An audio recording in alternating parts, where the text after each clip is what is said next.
Mark, your latest bit of transfer business today, bringing in Charlie Cooper, of course, a player who was on loan with us last season. What are your thoughts on that one? My thoughts are that we've got a player that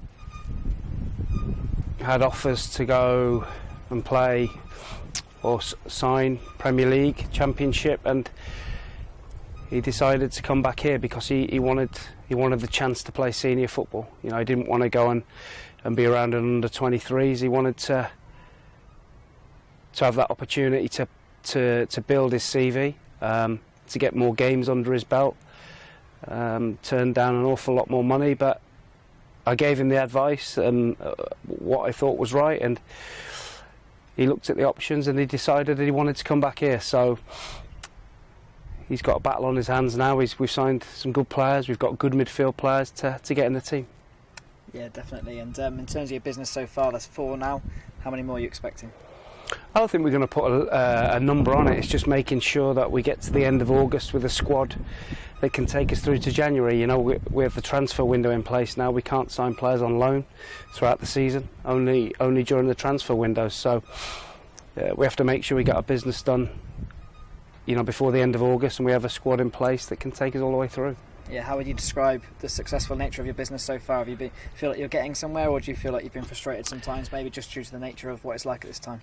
No, I've chose not to get frustrated, really. I've chose to identify players that I knew would improve us, and I've chose not to get involved in bidding wars with players that we probably can't afford. And I think the closer you get towards pre-season and the season starting, you know, the market changes and there's more value out there, and we'll be able to get players that probably think of themselves as League One players at the minute, but end up without a club, and we can end up signing them. The club put a statement out today regarding comments about their own players. How do you view that statement in terms of protecting the players you want to keep hold of? I think you always want to keep hold of your best players. We've had some really good bids for a couple of our players. You know, we've had one bid that wasn't very good. We've had 2 bids that have been very good for 2 of our players, and it's a difficult one because you want to see them go on, progress, but our opinion is that they can do that with us, and we want to try and keep hold as long as we can of our best players. Yeah, what message would you say to those players then who won promotion with this team last season, were dancing on the pitch at Wembley, and you know, obviously have got them into League Two? What sort of message would you be to those boys? I think that we can have more success if we keep the nucleus of the boys together. We can.